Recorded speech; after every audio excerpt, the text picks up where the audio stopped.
Hello student, welcome to online class. तो सामाजिक विज्ञान में आज हम भूगोल का आखिरी चैप्टर पढ़ेंगे, जनसंख्या। जो भूगोल का लास्ट चैप्टर है, छठा चैप्टर जनसंख्या, उसके बारे में आज हम जनसंख्या से संबंधित महत्वपूर्ण बिंदुओं पर चर्चा करेंगे।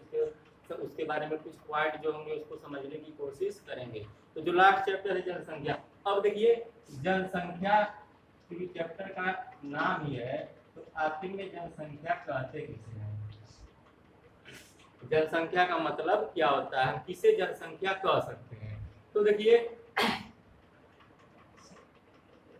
जनसंख्या का मतलब ये होता है कि देखिए किसी निश्चित क्षेत्र में रहने वाले लोगों की संख्या क्या कहलाती है, जनसंख्या कहलाती है। जनसंख्या किसे कहते हैं, किसी निश्चित क्षेत्र में रहने वाले लोगों की संख्या को ही क्या कहा जाता है, जनसंख्या कहा जाता है। वो निश्चित क्षेत्र ये भी हो सकता है, कोई गांव हो सकता है, कोई शहर हो सकता है, कोई राज्य हो सकता है, या कोई देश हो सकता है। अब देश की जनसंख्या को अगर पूछा जाए कि देश की जनसंख्या क्या होती है, तो एक देश में रहने वाले लोगों की कुल संख्या क्या कहलाती है, जनसंख्या कहलाती है। एक राज्य में रहने वाले लोगों की संख्या क्या कहलाती है, राज्य की जनसंख्या कहलाती है। देश में रहने वाले लोगों की संख्या देश की जनसंख्या कहलाएगी। गांव में रहने वाले लोगों की संख्या गांव की जनसंख्या कहलाएगी। शहर में रहने वाले लोगों की संख्या शहर की जनसंख्या कहलाएगी। तो मतलब यह है कि जनसंख्या किसे कहते हैं, एक निश्चित क्षेत्र में रहने वाले लोगों की संख्या क्या कहलाती है, जनसंख्या कहलाती है। तो हम ये इस चैप्टर में जनसंख्या से संबंधित जो भी महत्वपूर्ण बिंदु है, जो भी महत्वपूर्ण तत्व हैं, उसी के बारे में रिलेटेड, इसी से रिलेटेड, जनसंख्या से रिलेटेड हमें क्या करना है, इस लेसन में, इस चैप्टर में पढ़ना है। देखिए क्या आप ये सोच सकते हैं कि संसार में मनुष्य न हो, यानी कि आप ऐसे देश की, ऐसे संसार की कल्पना कर सकते हैं जो जिसमें मनुष्य होगा, यानी कि हम ठीक शब्द में कहा जाए तो क्या आप मानव रहित विश्व की कल्पना कर सकते हैं, नहीं कर सकते हैं। या संसाधनों का उपयोग एवं सामाजिक तथा सांस्कृतिक वातावरण का निर्माण कौन करता है। प्रश्न ये उठता है तो ये कि हम संसार में विश्व की कल्पना नहीं कर सकते बिना मनुष्य, यानी कि मानव रहित विश्व की कल्पना नहीं कर सकते हैं। और प्रश्न ये उठता है कि संसाधनों का उपयोग एवं सामाजिक एवं सांस्कृतिक वातावरण का निर्माण कौन करता है, ये सब कौन करता है। संसाधनों का उपयोग कौन करता है, अधिकतम मनुष्य ही करते हैं।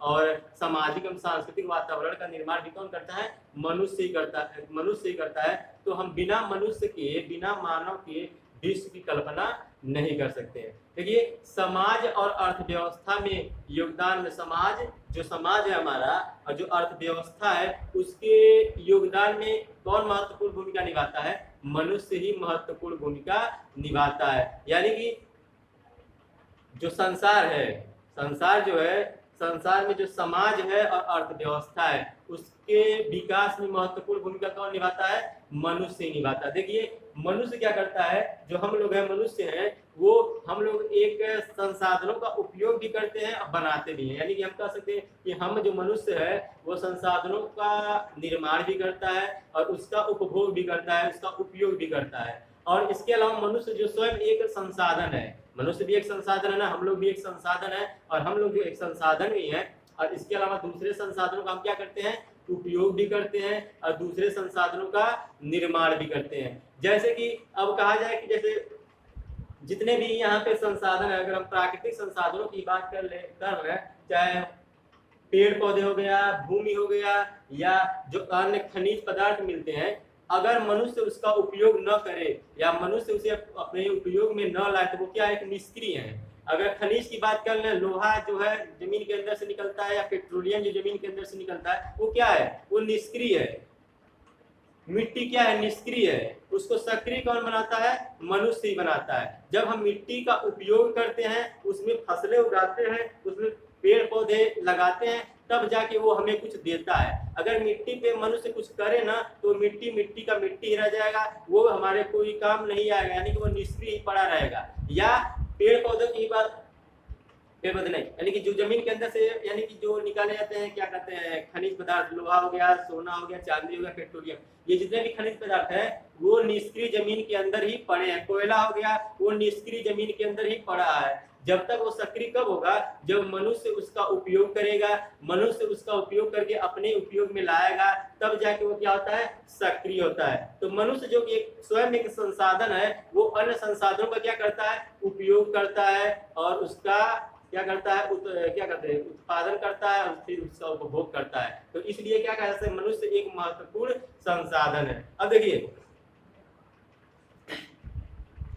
इसके अब हम क्या करते हैं, इसलिए अब हम कह सकते हैं कि जो मनुष्य जनसंख्या है, जनसंख्या क्या है, एक महत्वपूर्ण संसाधन, जनसंख्या क्या है, जनसंख्या एक महत्वपूर्ण तत्व है किसी भी देश के लिए। तो इसलिए हम सामाजिक अध्ययन में क्या करते हैं, जनसंख्या, सामाजिक अध्ययन में हम जनसंख्या को पढ़ते हैं, क्योंकि सामाजिक अध्ययन में जनसंख्या का एक महत्वपूर्ण तत्व है तथा इसके अर्थ और महत्व को क्या किया जाता है, ज्ञात किया जाता है। इसके जनसंख्या के अर्थ और महत्व को ज्ञात किया जाता है, क्योंकि ये एक महत्वपूर्ण तत्व है सामाजिक अध्ययन के लिए। अब देखिए संसाधन हो गया या आपदा हो गया या विनाश हो गया, इसका अर्थ केवल किसके लिए है, मानव के लिए ही महत्वपूर्ण है। संसाधन, जितने भी संसाधन है वो किसके लिए महत्वपूर्ण है, सिर्फ मानव के लिए, जानवरों से उसे कोई लेना देना नहीं है। आपदा आती है तो वो भी मनुष्य के लिए, विनाश आता है तो ज्यादा अधिक कौन प्रभावित होता है, मनुष्य ही प्रभावित होता है। तो ये सब मनुष्य के लिए क्या है, महत्वपूर्ण है। अब मानव जो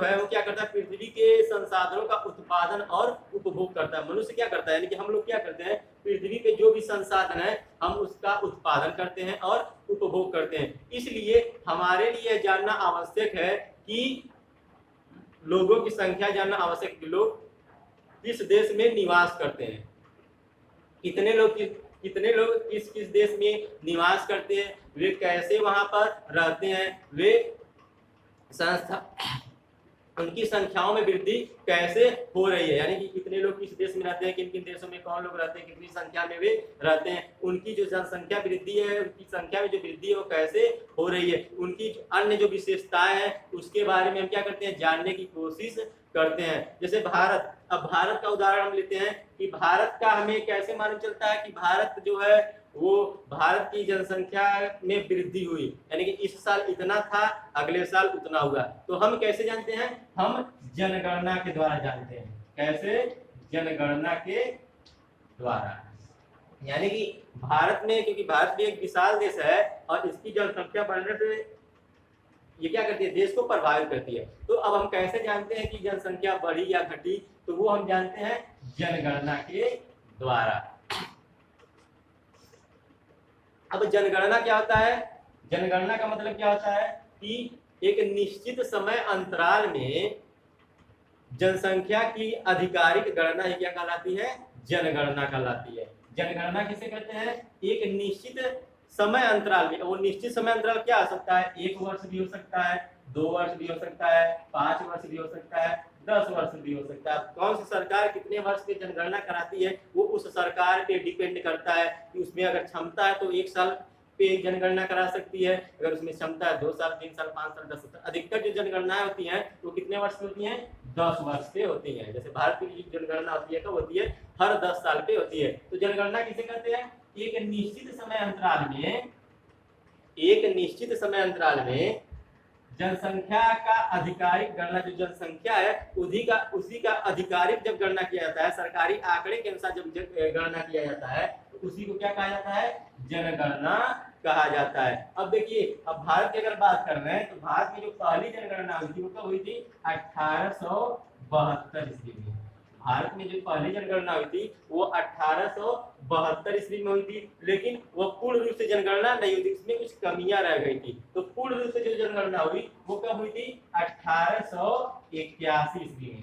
1881 ईस्वी से भारत में पूर्ण जनगणना हुई 1881 ईस्वी में। उसके बाद से हर 10 साल पे भारत में जनगणना होती है। 1881 के बाद 1891 में हुआ, फिर 1901 में हुआ, 1921 में, 1931, 1941, 51, 61, 71, 81, 1991, 2001, 2011। तो 2011 तक जनगणनाएं हो चुकी हैं। तो जो जनगणना होती है वो हर 10 साल पे होती है। भारत में अगर पूछा जाए पहला जनगणना कब हुआ था, बताएंगे 1872 में। लेकिन ये पूछा जाए कि पूर्ण रूप से जनगणना भारत में पहली बार कब हुआ था, तो वो कब हुआ था 1881 ईस्वी में। तो ये होता है जनगणना।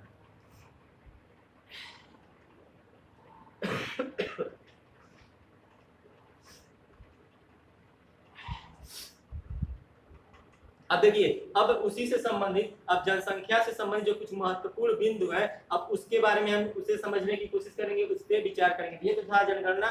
मैंने बताया जनगणना किसे कहते हैं, एक निश्चित समय अंतराल में लोगों की जनसंख्या का आधिकारिक गणना ही क्या कहलाता है, जनगणना कहलाता है। तो निश्चित समय अंतराल में एक निश्चित टाइम पे क्या किया जाता है, जनसंख्या को गिना जाता है, तो वही जनगणना होता है। तो हम कुछ पॉइंट पे इससे जनसंख्या से संबंधित अब कुछ पॉइंट पे विचार करेंगे, जिसमें पहला पॉइंट क्या है, जनसंख्या का आकार एवं वितरण।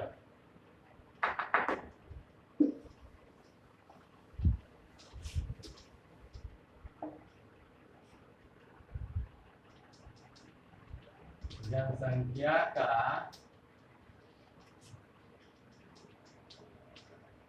आकार एवं वितरण।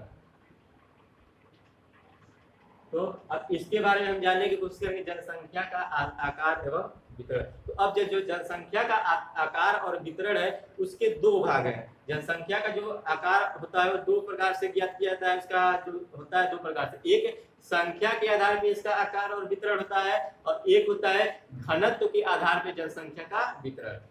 कौन कौन से आधार पे, एक संख्या के आधार पर जनसंख्या का वितरण और एक घनत्व के आधार पर जनसंख्या का वितरण। तो इसमें पहला जो है संख्या के आधार पर जनसंख्या का वितरण। संख्या के आधार पर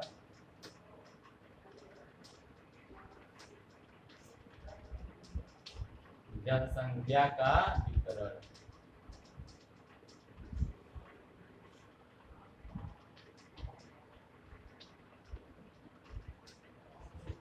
संख्या के पहला इसमें पॉइंट जो है संख्या के आधार पर जनसंख्या का वितरण। अब इसको हम समझते हैं। तो देखिए, जब मार्च 2011 में भारत की जनगणना की गई थी, उस समय जो भारत की जनसंख्या थी वो लगभग 121 करोड़ थी। कितना, 121 करोड़। मार्च 2011 की जनगणना के अनुसार जो भारत की जनसंख्या थी वो कितनी थी, 121 करोड़, जो संपूर्ण विश्व की जनसंख्या का कितना परसेंट था, 17.5%।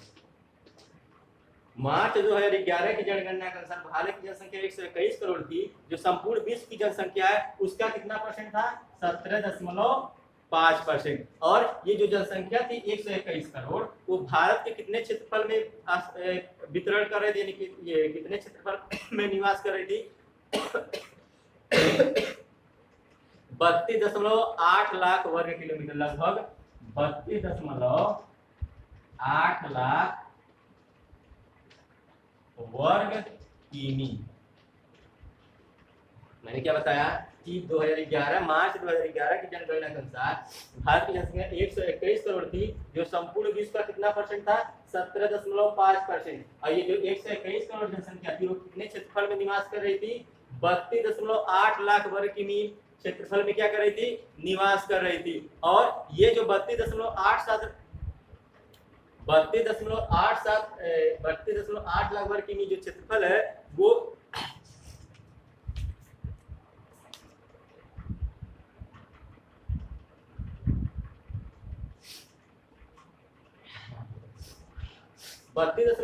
लाख जो वर्ग किमी क्षेत्रफल है वो संसार के कितने क्षेत्रफल का हिस्सा था, यानी कि हम कह सकते हैं कि भारत का जो हिस्सा है पूरे संसार का कितना है, 2.4%।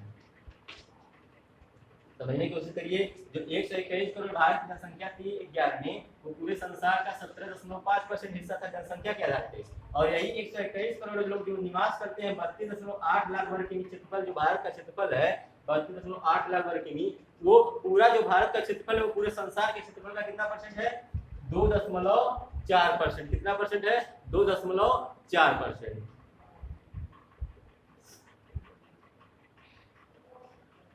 इसको ऐसे हम समझ सकते हैं, जैसे ये जनसंख्या है,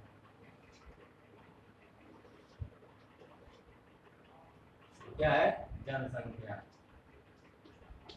जनसंख्या का परसेंट अगर हमें ज्ञात करना है, क्योंकि भारत का पूरे संसार का 17.5% है, तो हम ऐसे समझ सकते हैं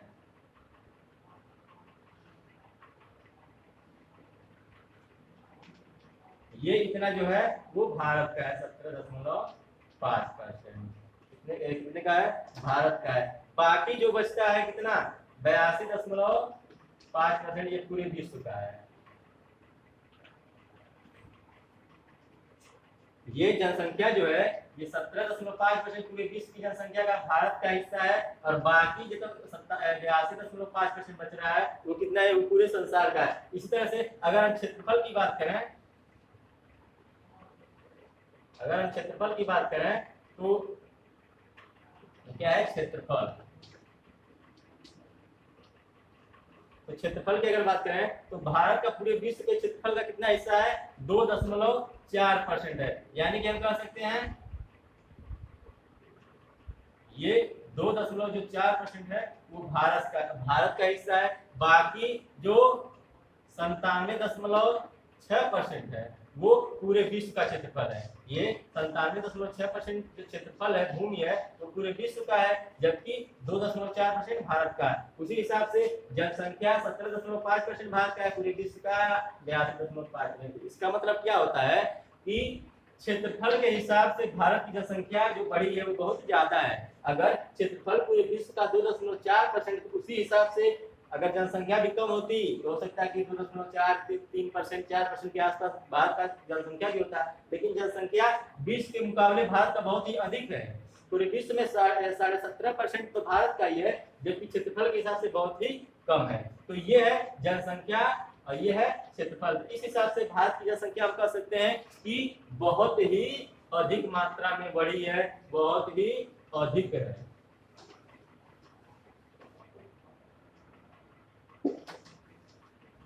तो ये था भारत की जनसंख्या। अब देखिए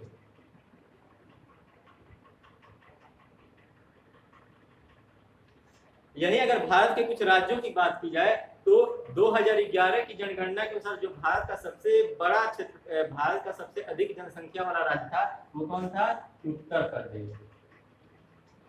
जो भारत का सबसे अधिक जनसंख्या वाला राज्य था वो था उत्तर प्रदेश। इसकी जनसंख्या लगभग 20 करोड़ थी। कितना, लगभग 19.9 यानी कि लगभग 20 करोड़ इसकी जनसंख्या थी। किसकी, उत्तर प्रदेश की। कब, 2011 के जनगणना के अनुसार। वहीं ये जो 20 करोड़ था वो भारत के कुल जनसंख्या का कितना परसेंट था, 16%। 2011 की जनगणना के अनुसार भारत का सबसे बड़ा राज्य था जनसंख्या के हिसाब से उत्तर प्रदेश, जिसकी जनसंख्या थी लगभग 20 करोड़, और जो पूरे भारत की जनसंख्या है वो उसका कितना परसेंट था, 16%। वहीं अगर इसके विपरीत हम बात करें तो जो पर्वतीय क्षेत्र है उसमें एक राज्य है सिक्किम। हिमालयी क्षेत्र में निवास करने वाला, हिमालयी क्षेत्र में स्थित सिक्किम जो राज्य है उसकी जनसंख्या कितनी थी, मात्र 6 लाख। जो हिमालयी क्षेत्र में इसके विपरीत जो उत्तर प्रदेश की जनसंख्या 20 करोड़ थी, वहीं सिक्किम जो राज्य है हिमालयी क्षेत्र में स्थित सिक्किम राज्य, उसका जनसंख्या कितना था, 6 लाख। वहीं जो लक्षद्वीप है, लक्षद्वीप क्या है, एक केंद्र शासित प्रदेश है, तो लक्षद्वीप का जो जनसंख्या था वो कितना था, 64,429। लक्षद्वीप का कितना था, 64,429 व्यक्ति। इसका 6 लाख। सिक्किम का, लक्षद्वीप एक छोटा सा राज्य है जो केंद्र शासित प्रदेश है, उसका मात्र 64,429 था। जबकि जो उत्तर प्रदेश है उसकी जनसंख्या बहुत ही अधिक थी। अब देखिए भारत जो है, भारत की जो आधी आबादी है वो तो सिर्फ 5 राज्यों में ही निवास करती है। ये जो 121 करोड़ जनसंख्या है उसमें से सिर्फ 5 राज्य में ही भारत की लगभग आधा जनसंख्या निवास करती है। यानी कि हम कह सकते हैं कि लगभग 60 करोड़ जनसंख्या तो सिर्फ 5 राज्यों में ही निवास करती है। वो 5 राज्य कौन कौन से हैं, तो वो 5 राज्य हैं। एक तो उत्तर प्रदेश ही है जो मैंने बताया इसके बारे में, इसकी जनसंख्या कितनी है, 20 करोड़ है। और इसके अलावा कौन है, महाराष्ट्र है, फिर बिहार है, पश्चिम बंगाल है और आंध्र प्रदेश है। ये सिर्फ ये भारत के जो 5 राज्य हैं, इनकी जनसंख्या इतनी ज्यादा है कि हम कह सकते हैं कि पूरे भारत की आधा जनसंख्या तो इन्हीं राज्यों में निवास करती है। वहीं जो भारत का सबसे बड़ा राज्य है, कौन, क्षेत्रफल की दृष्टि से भारत का सबसे बड़ा राज्य जो राजस्थान है, मैंने क्या बताया कि 5 राज्य जो हैं उनमें भारत की आधा जनसंख्या निवास करती है, यानी कि लगभग 60 करोड़, हम कह सकते हैं कि सिर्फ 5 राज्यों में निवास करती है। कौन कौन? उत्तर प्रदेश, महाराष्ट्र, बिहार, पश्चिम बंगाल और आंध्र प्रदेश। इन 5 राज्यों में भारत की आधा जनसंख्या निवास करती है। वहीं जो भारत का सबसे बड़ा राज्य है क्षेत्रफल के हिसाब से, राजस्थान, उसमें जनसंख्या इतना कम है, यानी कि इन राज्यों की तुलना में यहाँ पे राजस्थान जो भारत का सबसे बड़ा राज्य है क्षेत्रफल के हिसाब से, उसकी जनसंख्या बहुत ही कम है। यानी कि पूरे भारत की जनसंख्या का कितना परसेंट? सिर्फ 5%। इसकी आबादी जो है राजस्थान की, वो पूरे जनसंख्या का कितना परसेंट है? सिर्फ 5.5% ही इसकी आबादी है। तो उस हिसाब से हम कह सकते हैं कि देश में जनसंख्या का जो वितरण है वो समान नहीं है, यानी कि देश में जनसंख्या का वितरण असमान है। कहीं पे बहुत ज्यादा जनसंख्या है, कहीं पे बहुत ही कम जनसंख्या है। जैसे ये भारत का सबसे बड़ा राज्य, तो यहाँ पे जनसंख्या ज्यादा होना चाहिए था, लेकिन यहाँ पे जनसंख्या बहुत ही कम है। जबकि उत्तर प्रदेश में जनसंख्या भारत का 16% है, पूरे भारत की आबादी का 16% तो उत्तर प्रदेश में ही है। तो भारत में जनसंख्या का वितरण समान नहीं है, बल्कि असमान। इसके बहुत सारे क्या कहते हैं कारण हो सकते हैं। जनसंख्या का जो असमान वितरण, बहुत सारे कारण हो सकते हैं। वर्षा होती है, मिट्टी होती है, मिट्टी की उपजाऊ क्षमता, फिर समतल भूमि, ये सब बहुत सारे कारण होते हैं जिसके कारण जनसंख्या मैदानी भागों में बहुत अधिक पाई जाती है और पर्वतीय भागों में, पठारी भागों में बहुत ही कम पाई जाती है। तो ये था संख्या के आधार पर जनसंख्या का वितरण। अब अगला जो पॉइंट है वो है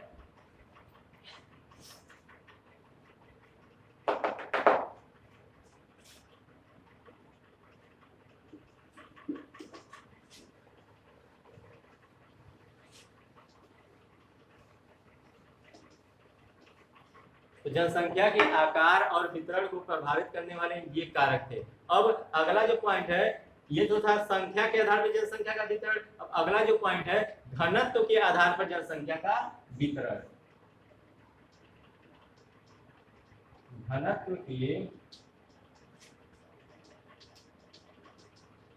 आधार पर जनसंख्या का वितरण।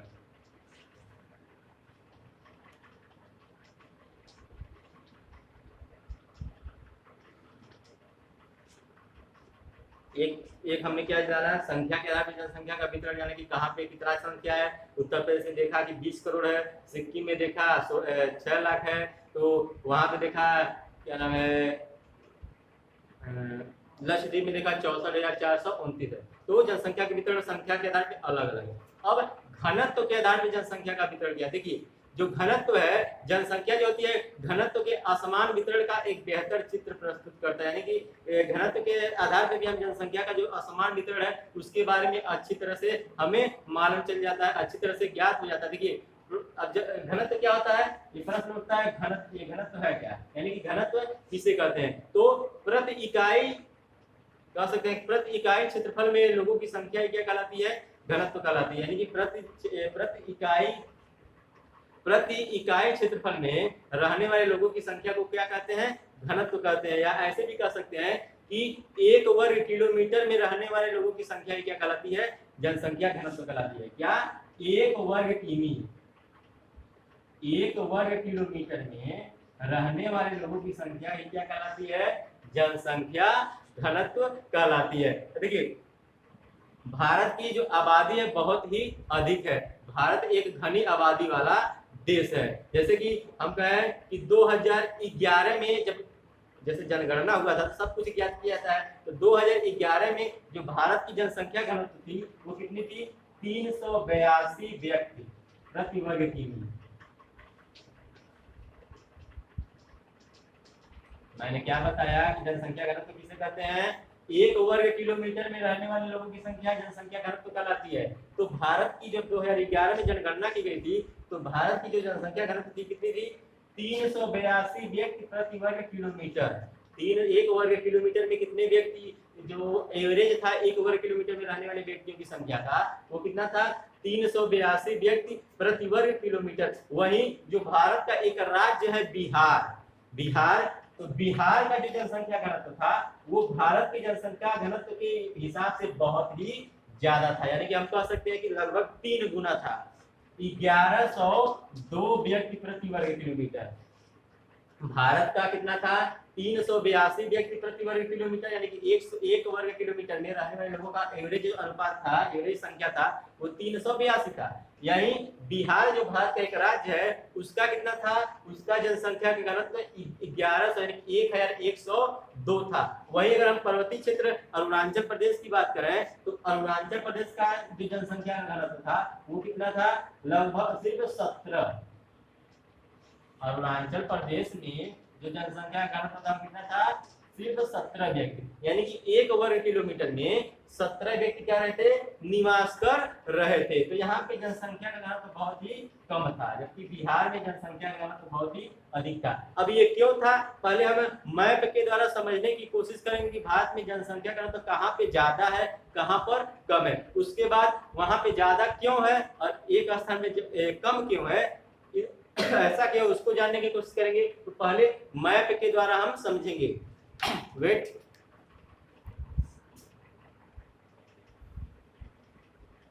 तो मान लीजिए ये है देश का मैप, भारत का मैप। तो हमने क्या जाना कि किन्हीं राज्यों में जनसंख्या का जो वितरण है, हर राज्य में जनसंख्या का वितरण समान नहीं है, कहीं पे बहुत ही ज्यादा है, कहीं पे बहुत ही कम है। तो जनसंख्या का घनत्व कहीं पे ज्यादा है, कहीं पे कम है। तो ये जो आंकड़े मैं देने जा रहा हूँ वो 2011 की जनसंख्या जो हुई थी, जनसंख्या यानी कि गिनी गई थी, जनसंख्या जो जनगणना होती उस आधार पे।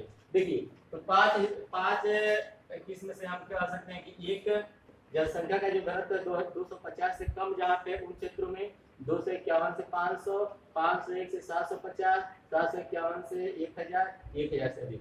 अब देखिए जहाँ पे 250 से भी कम व्यक्ति 1 वर्ग किलोमीटर में रहते हैं, जनसंख्या का घनत्व जहाँ पे 250 से कम है, तो वो जो क्षेत्र है वो हिमालयी क्षेत्र है। यानी कि हम कह सकते हैं जम्मू कश्मीर जो हो गया, जम्मू कश्मीर, उत्तराखंड, हिमाचल प्रदेश, ये सिक्किम का राज्य हो गया, नागालैंड हो गया, फिर अरुणाचल प्रदेश नागालैंड हो गया, और फिर मेघालय हो गया और मणिपुर हो गया।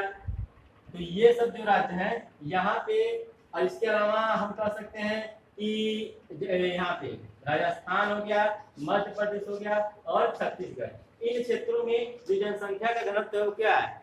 250 से कम है। इन क्षेत्रों में 250 व्यक्ति प्रति वर्ग किलोमीटर से कम लोग रहते हैं। वहीं अगर बात की जाए 251 से 500, तो ये सब जो है गुजरात हो गया, गुजरात, दादरा नगर हवेली, महाराष्ट्र, गोवा और यहाँ पर कर्नाटक और यहाँ पे झारखंड, ये जो राज्य है महाराष्ट्र, दादरा नगर हवेली, गुजरात, कर्नाटक, ये सब जो राज्य हैं यहाँ पे जो जनसंख्या है वो कितनी है? 251 से 500 तक है। इन क्षेत्रों में जनसंख्या घनत्व कितना है? 251 से 500। अब जो तीसरा है 501 से 750, तो जो तमिलनाडु है, तमिलनाडु यहाँ पे जो जनसंख्या घनत्व है कितना है? 501 से 750। वही जो हरियाणा है, थोड़ा सा छोटा सा राज्य हरियाणा, उसका भी जनसंख्या घनत्व कितना है? 501 से 750। अब जो सबसे 751 से 1000 वाले जनसंख्या घनत्व वाले राज्य हैं उनमें ये उत्तर प्रदेश और दिल्ली, ये जो राज्य हैं उत्तर प्रदेश और दिल्ली मुख्य रूप से, वहां पे जनसंख्या का घनत्व कितना है? 751 से 1000। अब बात की जाए 1000 से अधिक, 1000 से अधिक, हाँ, और एक और राज्य है 751 से 1000 में जो जनसंख्या घनत्व है उनमें दिल्ली, उत्तर प्रदेश और एक यहाँ पे केरल जो राज्य है उसकी भी जनसंख्या कितनी है? 751 से 1000 के बीच। अब जो सबसे अधिक जनसंख्या का घनत्व है यानी कि 1000 से अधिक, वो है बिहार,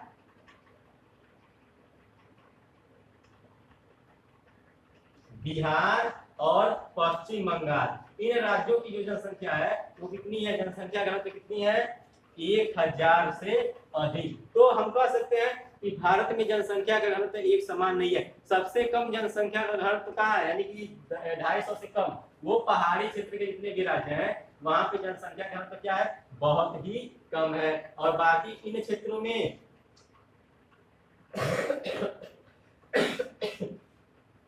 मध्यवर्ती क्षेत्र में राजस्थान गुजरात की बात कर ली जाए, छत्तीसगढ़ की बात कर ली जाए तो वहां की जनसंख्या 500 और 250 के बीच है। उसके अलावा तमिलनाडु में और हरियाणा में जनसंख्या घनत्व जो है वो 500 से 750 के बीच है, 750 से 1000 के बीच उत्तर प्रदेश, दिल्ली और केरल में। और सबसे अधिक जनसंख्या का घनत्व कहाँ पे है, बिहार और पश्चिम बंगाल में। यहाँ पर 1 वर्ग किलोमीटर में रहने वाले लोगों की संख्या कितनी है, 1000 से ज्यादा है।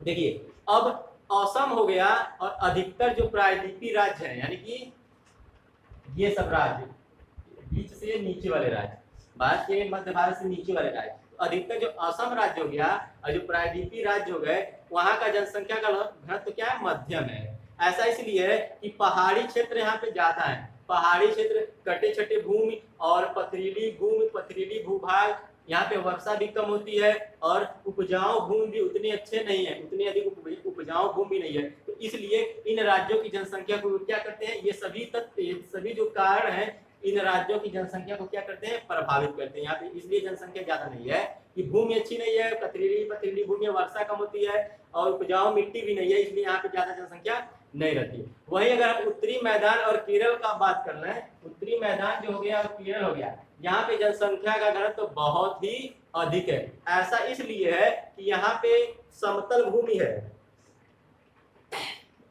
इन भागों में भूमि कैसी है, समतल भूमि है और मिट्टी कैसी है, बहुत ही उपजाऊ। यहाँ पे उपजाऊ मिट्टी होती है क्योंकि बाढ़ के द्वारा हमेशा जब बाढ़ आती है तो वो उपजाऊ मिट्टी लेकर आती है। तो भूमि एक तो समतल है, ऊपर से उपजाऊ मिट्टी है और वर्षा इन्हें पर्याप्त रूप में मिल जाता है, इन क्षेत्रों में पर्याप्त रूप से वर्षा होती है। इन सभी कारणों के कारण क्या है कि इन क्षेत्रों में, मैदानी भागों में जनसंख्या घनत्व बहुत ही अधिक है। तो ये सब कारण है जनसंख्या, ये सब क्या करते हैं, जनसंख्या के वितरण को प्रभावित करते हैं। तो आई होप आपको समझ में आ गया होगा कि संख्या के आधार पर जनसंख्या का वितरण और घनत्व के आधार पर जनसंख्या का वितरण। अब अगले पॉइंट की ओर चलते हैं, जनसंख्या वृद्धि।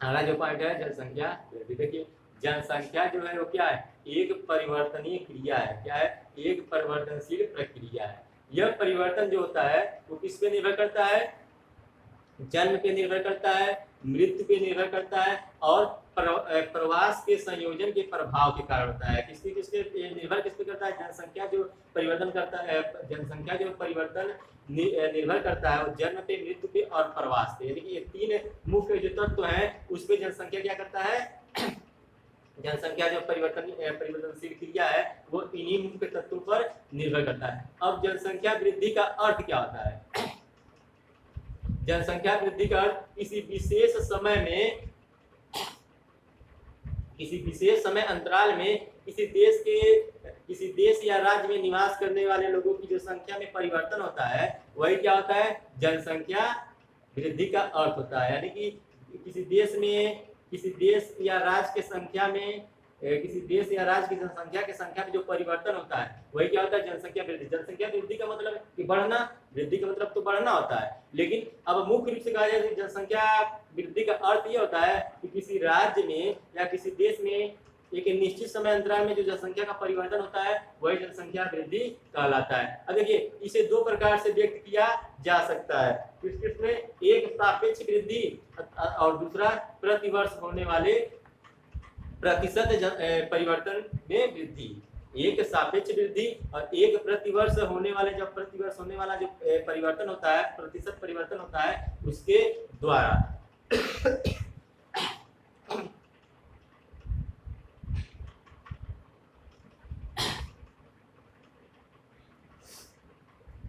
देखिए प्रत्येक वर्ष में क्या होता है, प्रत्येक वर्ष या एक दशक में बढ़ी जनसंख्या क्या करती है, कुल जनसंख्या में वृद्धि का परिमाण होती है। प्रति वर्ष जनसंख्या तो हमेशा बढ़ती है, प्रति वर्ष भी बढ़ेगी या प्रति दशक भी बढ़ेगी, तो वो जो जनसंख्या बढ़ती है वो क्या होती है, वृद्धि का परिमाण होती है। अब पहला जो जनसंख्या है, पहली जो जनसंख्या है उससे बाद वाली जनसंख्या से घटाने से जो मिलता है, जो प्राप्त होता है, उसी को क्या कहते हैं, निरपेक्ष वृद्धि। पहले वाली जनसंख्या को बाद वाली जनसंख्या से घटाने पे जो प्राप्त होता है, जो जनसंख्या प्राप्त होता है, वही क्या कहलाती है, जनसंख्या निरपेक्ष वृद्धि। जैसे कि मान लीजिए कि 2000 भारत में जो है एक में जनगणना हुई थी और उसमें जनसंख्या कितनी थी, लगभग 102 करोड़ थी। और 11 में जो है 11 में जो जनगणना हुई उसमें कितनी थी, लगभग 121 करोड़। अब इस 121 में से 102 को घटा देंगे तो कितना मिला, 19 करोड़ मिला ना। तो यही जो 19 करोड़ है वो क्या है, इसी को निरपेक्ष वृद्धि कहा जाता है। क्या कहते हैं, इसी को निरपेक्ष वृद्धि कहा जाता है। अब जनसंख्या वृद्धि जो है का दर जो है दूसरा महत्वपूर्ण पहलू है। ये तो निरपेक्ष वृद्धि है, और जो दूसरा महत्वपूर्ण पहलू है वो क्या है, जनसंख्या वृद्धि। क्या है, जनसंख्या वृद्धि। अब इसका अध्ययन प्रतिवर्ष प्रतिशत के हिसाब से किया जाता है। कैसे किया जाता है, इसका जो हिसाब होता है वो प्रतिवर्ष प्रतिशत के हिसाब से किया जाता है। जैसे कि मान लीजिए किसी क्षेत्र में 2% जनसंख्या बढ़ रही है, कितना, 2% जनसंख्या बढ़ रही है किसी क्षेत्र में, और तो इसका अर्थ ये होता है कि 100 व्यक्ति पे कितने लोग बढ़े, 2 लोग। 2% वृद्धि का मतलब क्या हुआ कि 100 व्यक्ति थे तो 2% वृद्धि का मतलब क्या हुआ कि उस क्षेत्र में 2 लोग बढ़ गए। अब हम इस कुछ आंकड़े के आधार पर देखते हैं कि भारत का जो जनसंख्या वृद्धि था 19 स्वतंत्रता के बाद, स्वतंत्रता के बाद भारत की जो जनसंख्या वृद्धि रही है वो किस तरह से रही है।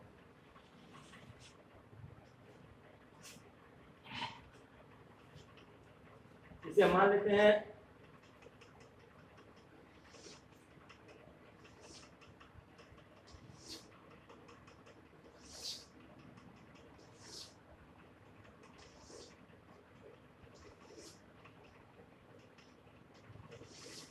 इस तरह से,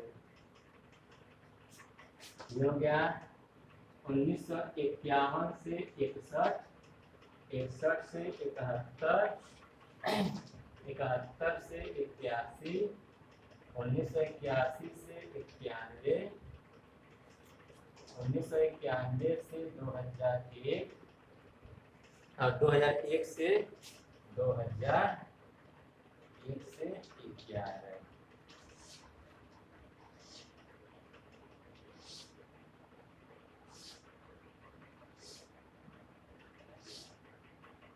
लाइन थोड़ा सीधा नहीं है, तो समझने की कोशिश करिएगा। इसको मान लेते हैं 14, 16, 18, 20, 22, 24, 25, 28। ये क्या है, ये भारत का जनसंख्या वृद्धि दर है प्रति दशक। प्रति दशक भारत की जनसंख्या वृद्धि दर है, यानी कि 1951 से 61 10 साल में, 1961 से 71, 1971 से 81, 1981 से 1991, 1991 से 2001, 2001 से 2011, यानी कि प्रति 10 वर्ष में भारत की जनसंख्या किस तरह से बढ़ रही है। तो देखिए 1951 से 61 में जो भारत की जनसंख्या वृद्धि थी वो कितनी थी, 21.64%। कितना था, 21.64%, यानी कि हम 22 के आसपास था। यही है 21.64%। ये कब था, 1951 से 61 में। फिर अगले 10 साल में 61 से 71 के बीच जो जनसंख्या था वो 24.8 हो गया। कितना हो गया, 24.8, यानी कि यहाँ पे जाके वो 24.8 यानी कि लगभग 25 के आसपास हो गया। कितना हो गया, 25 के आसपास, 24.8। अगले 10 सालों में जनसंख्या वृद्धि तेजी से बढ़ी, वो 24.8 हो गया। अगले 10 साल में क्या हो गया, वो 24.66। अगले 10 साल में कितना रहा, 24.66, यानी कि लगभग उतना ही।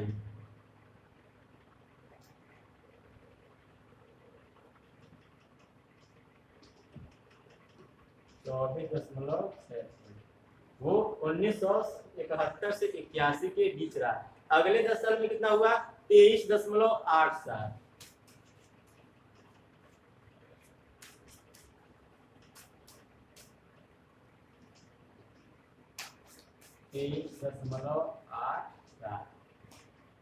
ये 1981 से 91 के बीच रहा। अगले 10 साल में कितना हुआ, 21.54।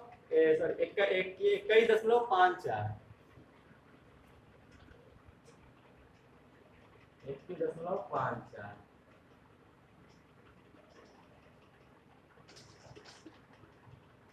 1991 से 2001 के बीच कितना रहा, 21.54। और फिर जो लास्ट जनगणना थी उसमें रहा 17.64।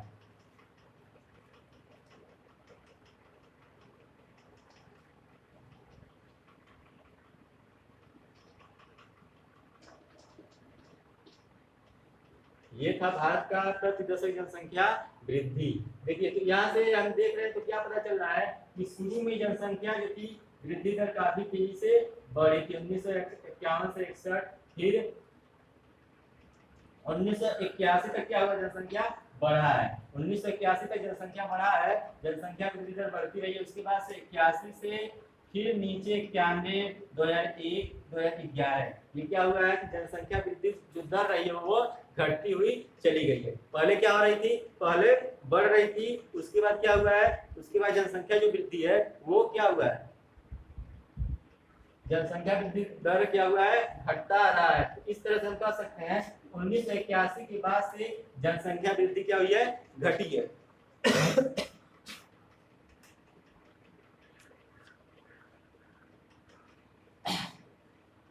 इस हिसाब से कहा जा सकता है कि 1981 तक जनसंख्या बढ़ी और उसके बाद से अब जनसंख्या क्यों घटी, जनसंख्या घटने के अन्य कारण हो सकते हैं कि जन्म दर जो हुआ वो घट गया। जन्म दर घटने के बाद से जनसंख्या घट गई। यहाँ पे जन्म दर काफी तेजी से बढ़ रही थी, जनसंख्या भी तेजी से बढ़ रही थी। जैसे ही जन्म दर घटा उसी तरह से जनसंख्या भी घटना शुरू हो गया। एक और आगे इसी से संबंधित देखेंगे।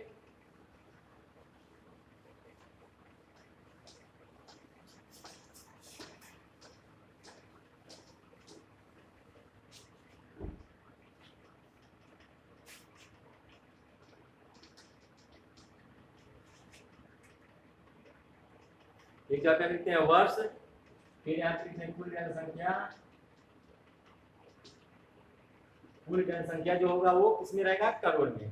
दशक में सापेक्ष वृद्धि, यहाँ पे सापेक्ष वृद्धि।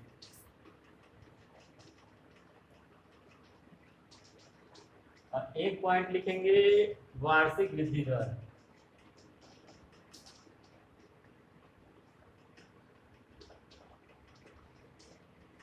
यहाँ पे वर्ष से हम ज्ञात करेंगे 1951 से ज्ञात करेंगे, 1951 से 1961, 1971, 1981, 1991 और 2001 और 2011। यह है वर्ष। अब कुल जनसंख्या जो है वो किसमें है, करोड़ में। तो कुल जनसंख्या जो 1951 में थी वो कितना करोड़ थी, वो 36.1 करोड़ थी। जो जनसंख्या थी 1901 में कितना था, 36.1 करोड़। और फिर अगले 10 सालों में जो जनसंख्या था वो कितना था, अगले 10 साल में जो जनसंख्या था वो आपका 43.9 करोड़। 1961 में जो जनसंख्या हो गया था वो कितना था, 43.9 करोड़। फिर अगले 10 साल में जो जनसंख्या था वो था 54.8 करोड़। यानी कि देख रहे हैं जनसंख्या दिन प्रतिदिन बढ़ रही है। फिर अगले 10 सालों में 68.3 करोड़। यहाँ पे भी जनसंख्या बढ़ रही है। फिर अगले 10 सालों में 84.6 करोड़, यहाँ पे भी जनसंख्या बढ़ रही है। फिर अगले 10 वर्षों में 102.8 करोड़,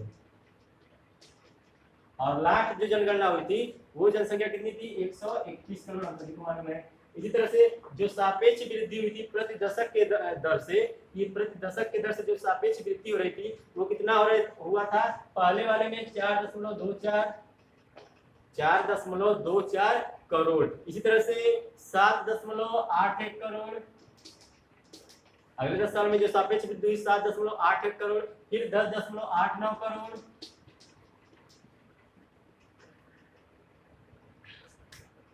फिर अगले 10 सालों में 13.51 करोड़, फिर अगले 10 साल में 16.30 करोड़, और 2001 में 18.23 करोड़, और लास्ट 2011 था वो 2011 जो था वो 18.54 है।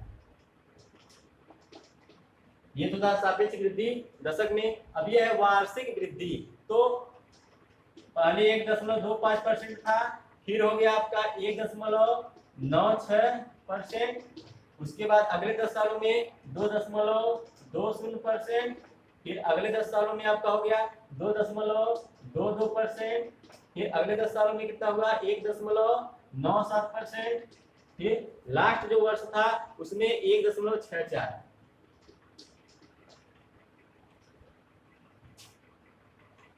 तो ये राज। अब इसका मतलब क्या है कि वर्ष 1991 में जनसंख्या कितनी थी? वर्ष 1991 में जनसंख्या थी कितना था? 36.1 करोड़, फिर 43.9 करोड़ हुआ, 54.8 करोड़, 64.8, 84.6, 102.8, 121, यानी कि जनसंख्या हर 10 साल पे क्या हुई है?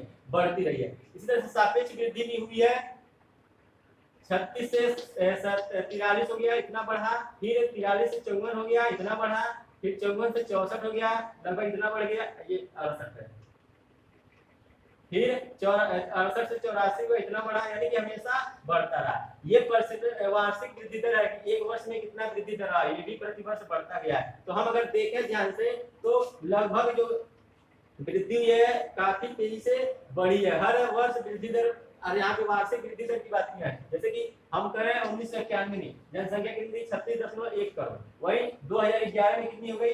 121 करोड़, यानी कि लगभग हम कह सकते हैं कि 3 गुना बढ़ गई। इसी तरह से वार्षिक जो वृद्धि है वो प्रति वर्ष बढ़ रहा है। पहले 10 वर्ष में 1.25% रहा, दूसरे 10 वर्ष में दूसरे दशक में 1.96, फिर अगले दशक में 2.20, अगले दशक में 2.22, यहाँ तक वृद्धि दर बढ़ती रही है। उसके बाद से 1991 के दशक से वृद्धि दर क्या हुई है? घटी है, यानी कि 2.20 से 2.22 से 1.97, 1.64। तो यहाँ से वृद्धि दर क्या हुई है? वार्षिक वृद्धि दर घटी है, यानी कि अब कह सकते हैं कि यहाँ से जन्म दर पहले के हिसाब से कम रहा है। जन्म दर जब घटा है, जन्म दर कम हुआ है, तो वृद्धि दर भी क्या हुई है? घटी है। तो हम क्या इस हिसाब से सारणी से क्या समझ सकते हैं कि पहले के हिसाब से, पहले की तुलना में जनसंख्या जो वृद्धि दर है, जनसंख्या तो बढ़ ही रही है, जनसंख्या को अब इतना भी, क्योंकि जनसंख्या भारत का 102 करोड़ ही है, तो जनसंख्या वृद्धि दर कितना भी कम रहेगा, वार्षिक वृद्धि दर कितना भी कम रहेगा, वो जनसंख्या बहुत ही ज्यादा लगेगी, जनसंख्या ज्यादा लगेगी। लेकिन अगर हम पहले के तुलना में तुलना करें पहले की जनसंख्या वार्षिक वृद्धि दर से, तो यहाँ तक 91 तक वो बढ़ा है, 91 के बाद से वृद्धि दर घटा है। तो इस हिसाब से हम कह सकते हैं कि जागरूक लोग ज्यादा से ज्यादा जागरूक हुए हैं, तो उन्होंने जन्म दर घटाया है। यानी कि पहले एक परिवार के एक पति पत्नी के दंपति के 4 लड़के 5 लड़के होते थे, वे पैदा करते थे, लेकिन उन्हें अब जनसंख्या बढ़ने का, जो जनसंख्या वृद्धि का क्या कर सकते हैं, हानि हो सकता है, उसे उन्हें मालूम चला, तो उन्होंने जनसंख्या पे कंट्रोल किया, जन्म दर पे कंट्रोल किया। तो यहाँ पे वार्षिक वृद्धि दर भी कंट्रोल हुई दिखाई दे रही है। देखिए, इस पर ध्यान देना आवश्यक है कि भारत की जो आबादी है वो बहुत अधिक है। हम सभी जानते हैं कि भारत की आबादी कितनी है? बहुत ही ज्यादा है। चीन के बाद भारत विश्व का दूसरा सबसे बड़ा जनसंख्या वाला देश है। तो जब विशाल जनसंख्या में वार्षिक वृद्धि दर लगाया जाएगा। विशाल जनसंख्या में 121 करोड़ में अगर हम वार्षिक वृद्धि दर लगाते हैं तो क्या होगा? सापेक्ष वृद्धि अधिक होगी। क्या होगी? सापेक्ष वृद्धि अधिक होगी। हम विशाल जनसंख्या में अगर वार्षिक वृद्धि दर कम भी हो रही है और उसको लगाते हैं तो सापेक्ष वृद्धि क्या होगी? अधिक होगी। तो जनसंख्या, करोड़ जनसंख्या की न्यूनतम वृद्धि दर से क्या करती है? अधिक होती है। जनसंख्या जो है वो 10 करोड़ जनसंख्या की न्यूनतम दर की वृद्धि से बहुत ही अधिक होती है। जैसे भारत की जो वर्तमान जनसंख्या है वो वार्षिक वृद्धि के, भारत की वर्तमान जनसंख्या क्या करती है? वार्षिक वृद्धि संसाधनों और पर्यावरण के संरक्षण को निश्चित करने के लिए पर्याप्त है, क्योंकि जनसंख्या इतना ज्यादा है कि जो भी प्राकृतिक संसाधन है उसको निष्क्रिय कर देगी, जो भी पर्यावरण है उसको निष्क्रिय कर देगी। भारत में प्रदूषण क्यों बढ़ रहे हैं? उसके जनसंख्या का भी एक महत्वपूर्ण रोल है, क्योंकि जहाँ पे जनसंख्या ज्यादा होगी वहां पे प्रदूषण ज्यादा होगा, अपने आप ही प्रदूषण ज्यादा होगा, अपने आप ही गंदगी ज्यादा होगी। तो वृद्धि दर को नियंत्रण करने के लिए क्या है? प्रयास की सफलता की हम सराहना कर सकते हैं कि प्रयास सरकार ने किया है। जनसंख्या वृद्धि दर को रोकने के लिए सरकार ने लगातार प्रयास किया है, फिर भी जनसंख्या की वृद्धि दर जारी है। जैसे हम कल कि पहले अगर 100 लोग थे, अगर 100 लोगों की जनसंख्या पे अगर 4% जनसंख्या बढ़ रही थी तो हम कह सकते हैं कि 104 लोग हो रहे थे।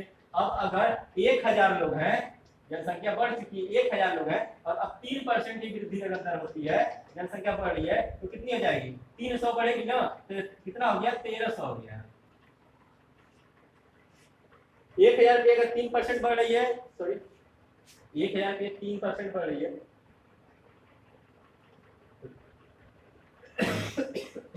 30 बढ़ेगी।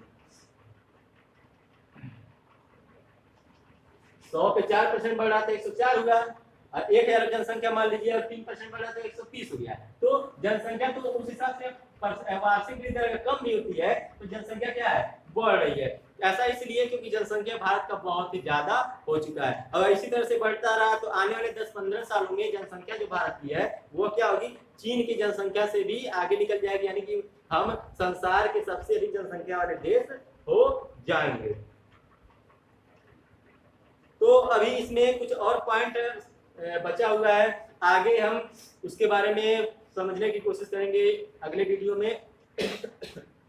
आई होप आपको ये सब आंकड़े या जो मैंने आपको जनसंख्या के बारे में या अन्य कुछ पॉइंटों का, जनसंख्या का घनत्व किस तरह से बढ़ रही है उसके बारे में मैंने आपको समझाया, आपको समझ में आया होगा। आज के लिए इतना ही, धन्यवाद।